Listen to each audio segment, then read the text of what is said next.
सारा दिन काम करके जब वह शाम को घर पहुंचती तो अक्सर गाड़ी पार्क करने के बाद वह एकदम गाड़ी से बाहर ना निकलती।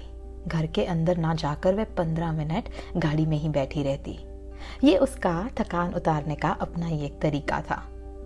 चाबी घुमा गाड़ी बंद कर देती और सीट की बैक को पीछे की तरफ एडजस्ट करके आराम से बैठ जाती। ऐसी ही एक शाम थी। उसने घर के बाहर गाड़ी रोकी और अंदर नहीं गई। गाड़ी के सामने वाले शीशे पर पानी की बूंदें गिरने लगी। उसने गाड़ी की खिड़की का शीशा थोड़ा सा नीचे किया, लेकिन इतना ही कि बारिश की आवाज सुन सके, हवा और कुछ देर बाद आने वाली मिट्टी की सौंधी महक महसूस कर सके। सामने वाला शीशा बारिश से गीला हो गया था और क्योंकि हवा भी चल रही थी तो एक फूल शीशे पर आकर चिपक गया।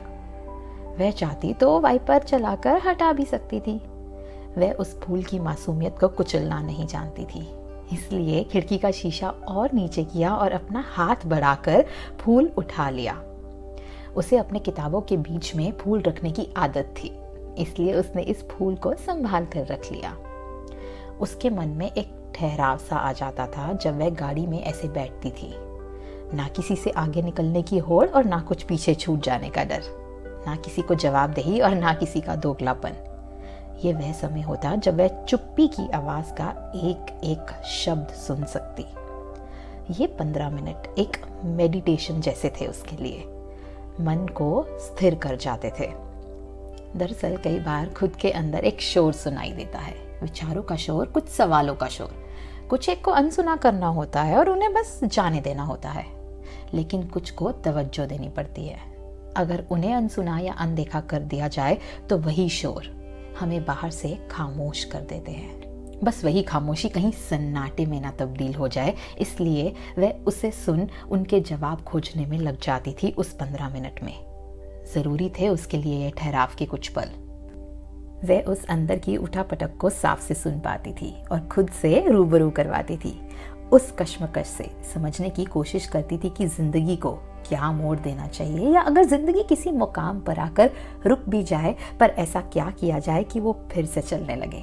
कितनी बार हुआ कि उस 15 मिनट में उसकी आंखों के सामने ऐसे पल आए जिसे उसके आंसुओं ने धुंधला कर दिया, या वहीं बैठकर कुछ ऐसे फैसले जिन्होंने उसे मजबूत बना दिया।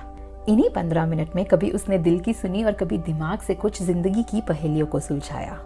कभी उन रास्तों पर चलने का निर्णय लिया जिन पर पहला कदम रखने का सोचा भी ना था उसने, और इसी कार में बैठकर उसने खुद को तसल्ली दी और खुद को एक उम्मीद दिखाई उस रास्ते पर चलने की।